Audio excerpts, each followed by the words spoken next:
लहानपणी वाटायचं परीक्षा फक्त शाळेतच असतात, पण आता समजतंय आयुष्य जगताना खूप परीक्षा द्याव्या लागतात आणि त्यात गृहिणी म्हणजे रोज एक नवा टास्क. बरोबर ना? तर आज आहे होळी. सर्वांना होळीच्या खूप खूप शुभेच्छा. होळी म्हणजे होलिका दहन, कोणी होलिका पूजनही म्हणतं. तर तुमच्याकडे काय म्हणतात नक्की कमेंट करा. सकाळची सगळी कामे आवरली, देवपूजा करायची राहिली होती, फायनली ती केली. परवाच्या व्हिडिओमध्ये मी तुम्हाला परशुरामच्या शेजारी महालक्ष्मी अंबाबाई आहे असे सांगितले होते. ते थोडी मिस्टेक झाली होती. म्हटलं नेक्स्ट व्हिडिओमध्ये ती सुधारावी. तर ती आहे आई रेणुका. आज माझ्या 16 सोमवारला बरोबर 1 महिना कंप्लीट झाला. 2 तारखेलाही होता सोमवार आणि आजही आहे सोमवार. आज होता माझा सोमवारचा उपवास, त्यामुळे शाबू केला, तो खाल्ला. दुपारी करायच्या होत्या पोळ्या, तर त्यासाठीच डाळ भात लावून घेतला. पापड तळे. या आठवड्यात बटाटो वांगी सारखेच केले होते, त्यामुळे म्हटलं नैवेद्यासाठी भजी करू. तर ते केले. पोळी आहे आणि कटाची आमटी नाही असं कसं होणारच नाही, तर तीही केली. पुरण बारीक करून घेतलं. आज होतं होलिका दहन. करण्यासाठी टायमिंग होतं 6 ते 8:30. त्यामुळे आई बाबा कामावरून आल्यावर आम्ही होलिका दहन करणार होतो.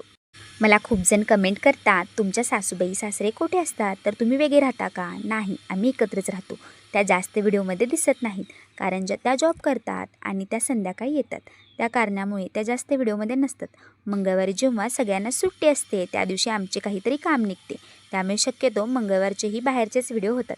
त्यामुळे तुम्हाला असं वाटणं साहजिकच आहे. फायनली आई बाबा कामावरून आले. आईनी पोळ्या लाटल्या. मलाही लाटता येतात बरं का, पण अगदी आईंसारख्या जमत नाहीत.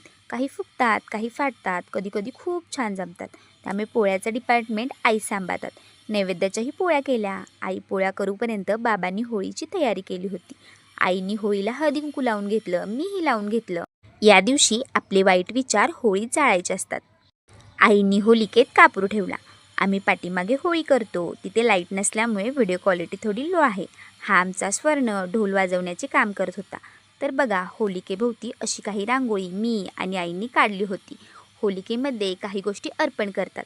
तुम्हाला माहिती आहे का? नारळ, धान्य, काळे तीळ, हरभरे, हळकुंड, सुपारी, गूळ, कापूर, कापसाचा धागा, बदाम हे सर्व अर्पण करतात. तुम्ही होलिकेमध्ये काय काय अर्पण करता कमेंट करून नक्की सांगा. अहोंनी होलिकेला प्रज्वलित केले. नंतर आम्ही अहोंनी होलिकेभोवती फेरी घातली. तर आमच्या इकडे शहरात सर्वांची स्वतःची घरे असल्यामुळे प्रत्येकजण आपापली होळी आपापल्या दारातच करतो. होळी मागण्याची प्रथा आता शहरामध्ये राहिलीच नाही. तर नंतर अहोंनी फोडला नारळ. होलिकेत अर्पण करायच्या वस्तू सर्वांनी अर्पण करून घेतल्या. सर्वांनी होलिकेचे आशीर्वाद घेतले. नंतर होलिकेसोबत थोडे पिक्चर कॅप्चर केले. आम्ही काढलेल्या फोटोमध्ये आपले चांदू मामा पण आलेत बरं का, असं आमचा स्वर फोटो बघितल्यावर म्हणाला. होळी विजल्यावर त्याच्या विस्तवाने असे हरभरे भाजण्याची प्रथा आहे. त्याने आपले दात घट्ट होतात. तुमच्याकडे आहे का अशी प्रथा? तर सगळं आवरून बसलो जेवण करण्यासाठी. आज मस्त सगळेजण पुरणपोळी, भजी, कटाची आमटी, पापड याच्यावर ताव मारत होते. तर आजच्या पुरते एवढेच. भेटू उद्याच्या व्लॉगमध्ये.